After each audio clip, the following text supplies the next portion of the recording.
లక్ష్యమును జీవమును ఆధారము నీ వాక్యము నా త్రోవకు.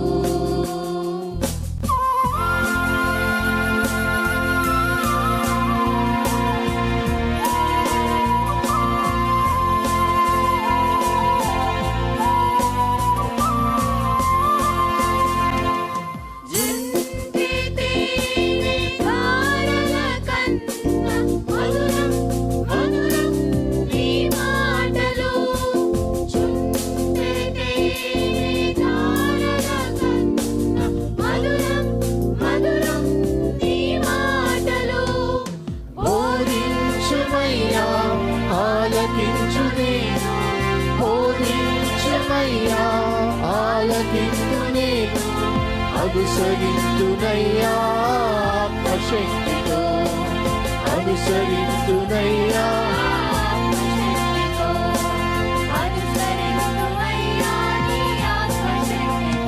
ప్రియమైన సహోదరి సహోదరులకు ప్రభు నామమున శుభములు. దేవుని దయాసంకల్పం చొప్పున ఏర్పాటు చేయబడిన ప్రభుతో ప్రారంభం అనుదిన ధ్యాన కార్యక్రమం క్రీస్తునందల ప్రేమతో మిమ్మల్ని ఆహ్వానించుచున్నాను.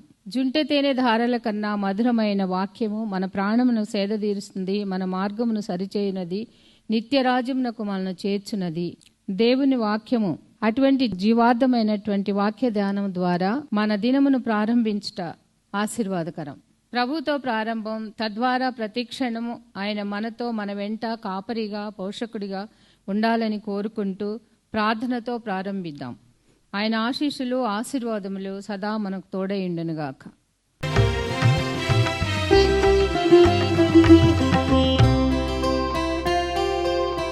భజన చేయుచు భక్త పాలక ప్రస్తుతింతు నీ నామమును.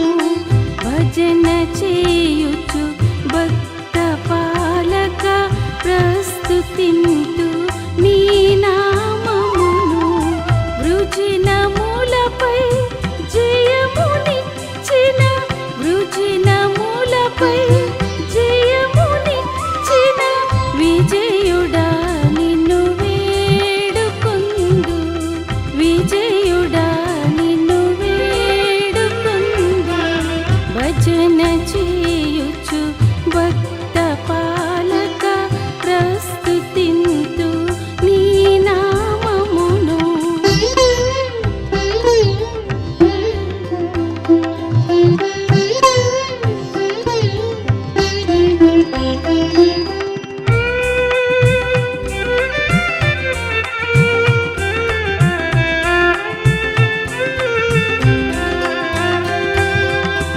దివ్య పదవిని విడిచి నీవు దీనుడవై పుట్టినావు. దివ్య పదవిని విడిచి నీవు దీనుడవై పుట్టినావు. భవ్యమైన బోధలెన్నో, భవ్యమైన బోధలెన్నో బాగుగా ధర నేర్పినావు, బాగుగా ధర నేర్పినావు. భజన చేయుచు భక్త పాలక ప్రస్తుతింతు నీ నామమును.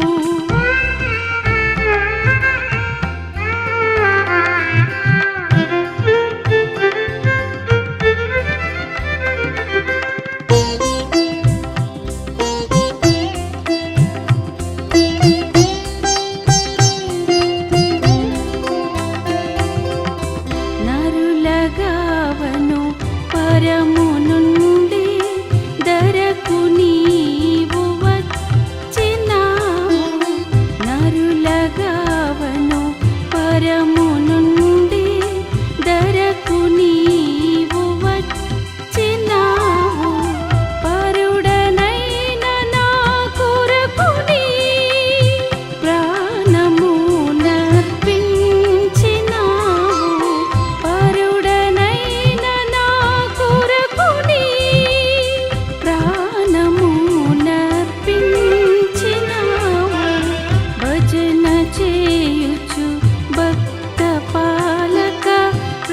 స్తుతింతు నీ నామమును. క్రీస్తునందు ప్రియమైన దేవుని సంగమా, మరొక నూతన దినమును దేవుడు మనకు అనుగ్రహించాడు. దేవుని ఉచితమైన దయా సంకల్పాన్ని బట్టి దేవుడు మనల్ని ప్రేమించి అనుగ్రహిస్తున్న అనుదిన ధ్యానాంశములు బట్టి దేవునికి స్తుతులు చెల్లిస్తున్నాను. 21వ కీర్తన చాలా ఆధ్యాత్మిక అంశాలతో ముడిపడి ఉంది. మరి దేవుని తీర్పు ప్రత్యక్షత గురించి దావీదు భక్తుడు ప్రవచనాత్మకంగా తెలియచేస్తూ నమ్మిన వారికి కలిగే ఆశీర్వాదాలేంటో, తృణీకరించిన వారికి కలిగే ఆపదలేంటో ఆ వాస్తవాలు తెలియచేస్తూ కొనసాగుతున్న ఒక చక్కని కీర్తన 21వ కీర్తన. రండి, ప్రభుతో ప్రారంభం, అనుదిన ధ్యానం, ఆత్మకు క్షేమం. మన హృదయానికి, మన ఆత్మకు, మన భవిష్యత్ జీవితానికి క్షేమాన్ని కలిగించే ఈ శుభవర్తమానములు క్రమము తప్పకుండా వీక్షిస్తున్న మీకందరికీ శుభములు తెలియచేస్తూ మరొక నూతన దినం ప్రభుతో ప్రారంభించుటకు మిమ్మల్ని ప్రేమతో స్వాగతిస్తున్నాను. అందరం కలిసి దేవుని వాక్యాన్ని ధ్యానం చేద్దాం. వాక్య మర్మములు మన వ్యక్తిగత జీవితానికి అన్వయించుకుందాం. తద్వారా ఆత్మీయ మేళ్లు పొందుదాం. దేవుడు మనకు అనుగ్రహించిన, లేకపోతే మన కొరకు నిర్మించిన ఆధ్యాత్మిక ప్రపంచంలో మనమందరము దేవుని వారసులుగా కొనసాగుదాం. ప్రార్థన చేద్దాం. కృపగల దేవా, దయగల తండ్రి, మీ పాదములకు స్తోత్రము చెల్లిస్తున్నాం నాయన. నీ ఉచితమైన దయా సంకల్పాన్ని బట్టి మీరు ప్రేమించి మాకు చేయించిన ఉపదేశములు బట్టి స్తుతులు చెల్లిస్తున్నాం.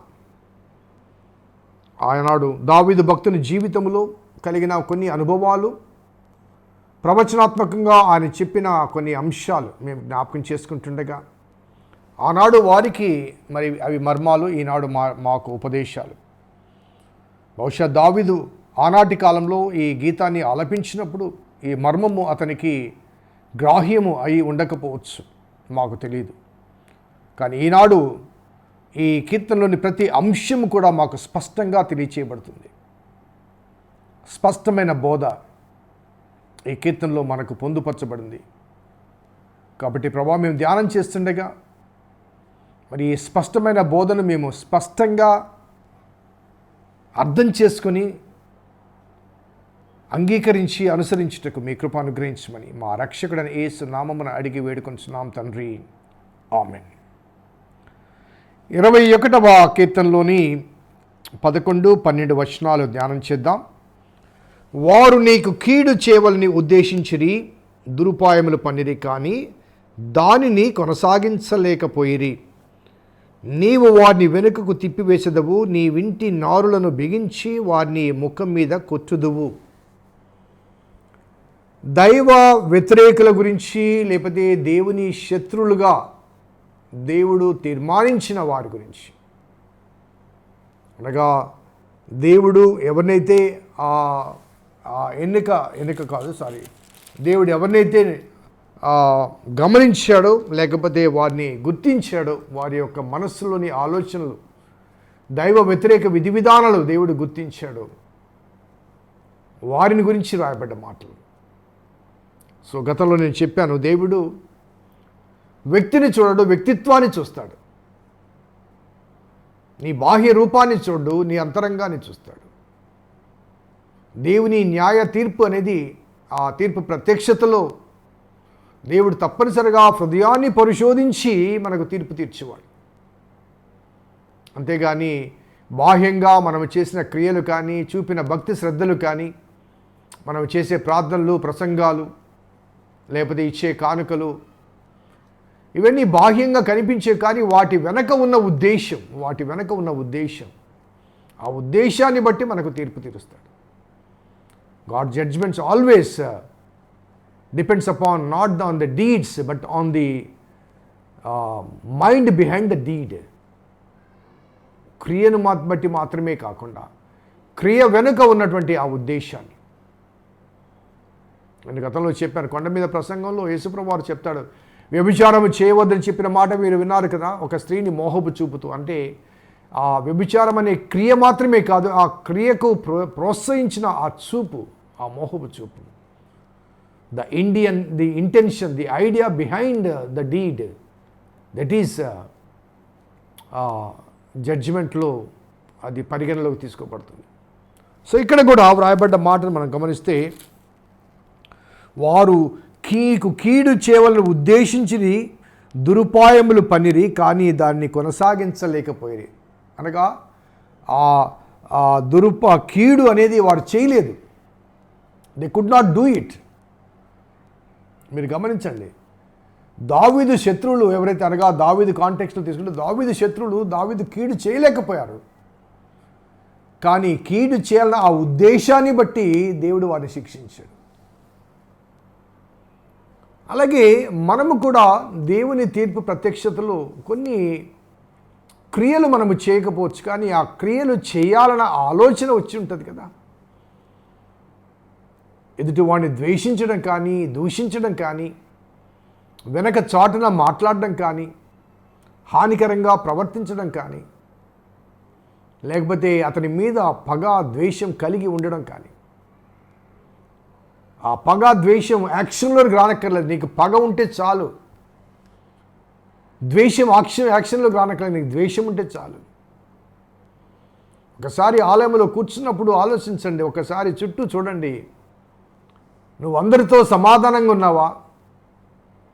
అందరితో సంబంధ బాంధవ్యాలు సక్రమంగా కలిగి ఉన్నావా?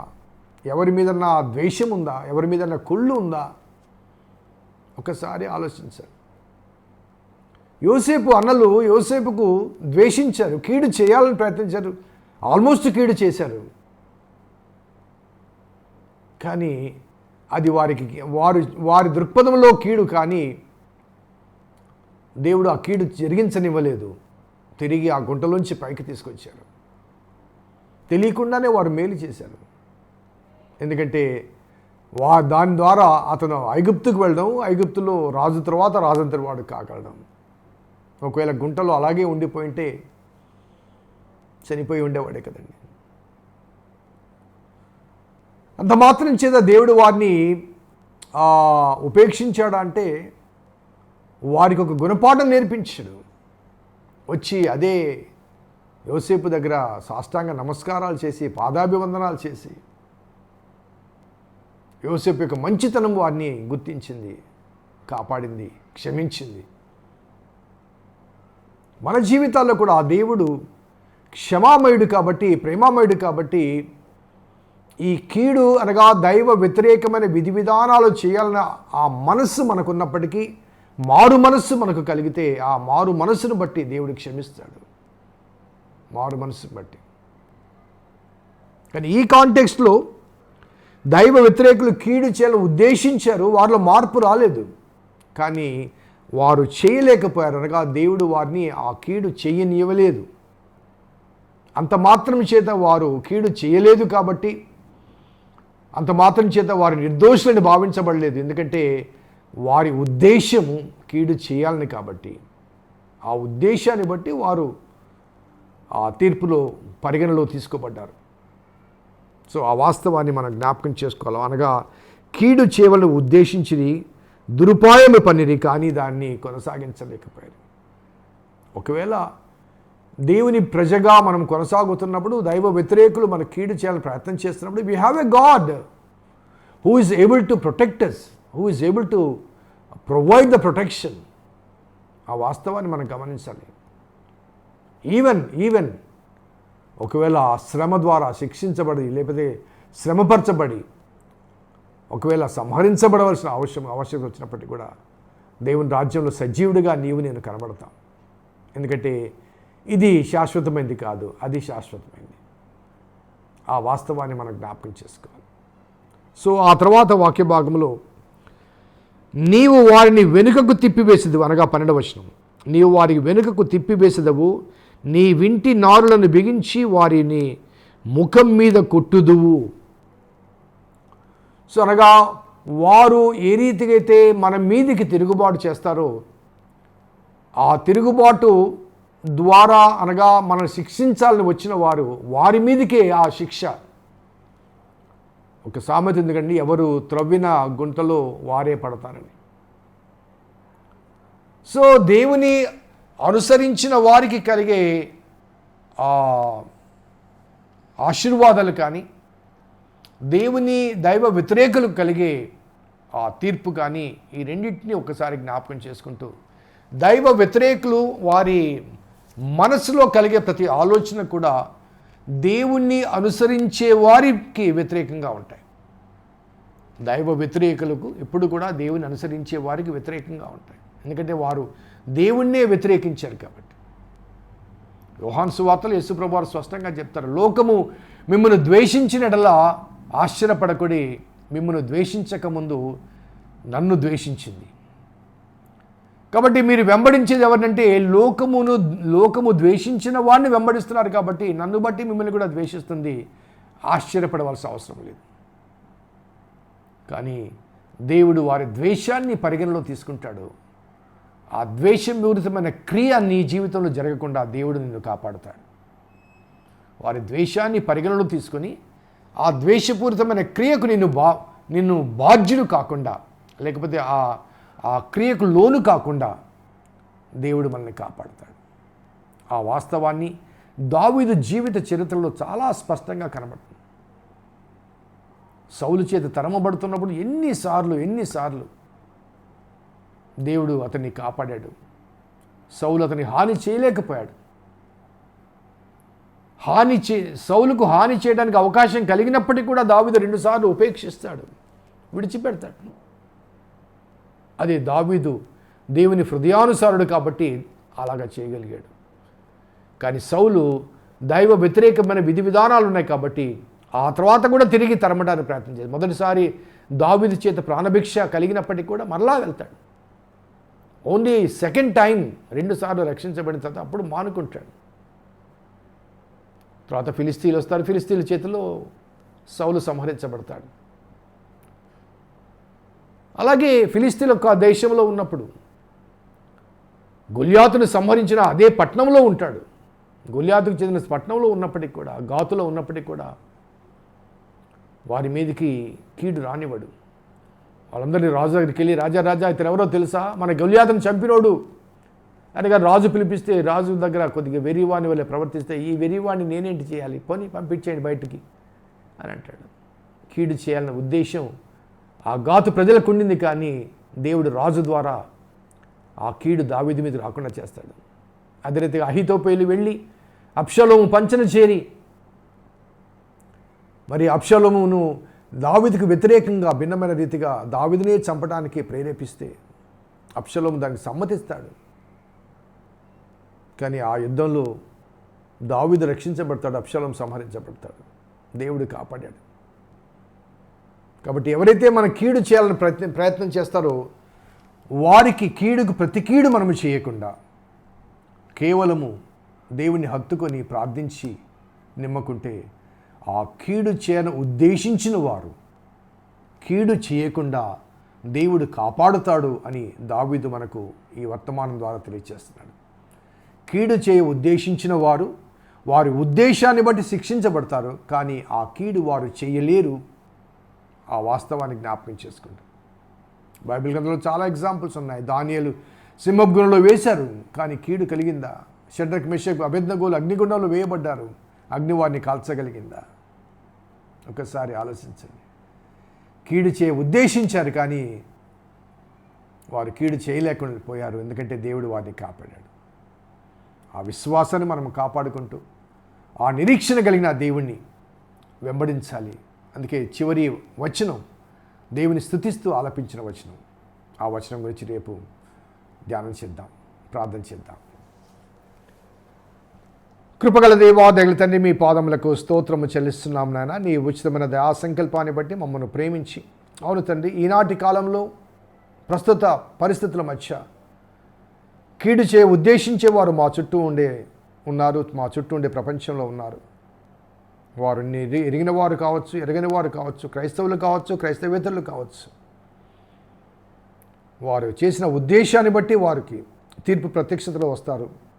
కానీ ఆ కీడు మా మీదకి రాకుండా కాపాడే దేవుడు మీరు మాకున్నారు కనుక నిన్ను బట్టి స్తుతిస్తూ, నిన్ను బట్టి ప్రభమ్మ, నీ రక్షణను బట్టి, నీ కాపరత్వాన్ని బట్టి సంతోషిస్తూ, నీలో కొనసాగలిగిన ధర్మాన్ని, ధైర్యాన్ని మాకు అనుగ్రహించినందుకు స్తుతులు చెల్లిస్తూ, సమస్త ఘనత మహిమ ప్రభావం మీకే ఆరోపిస్తూ మా రక్షకుడైన యేసు నామమున అడిగి వేడుకొంచున్నాం తండ్రి, ఆమెన్.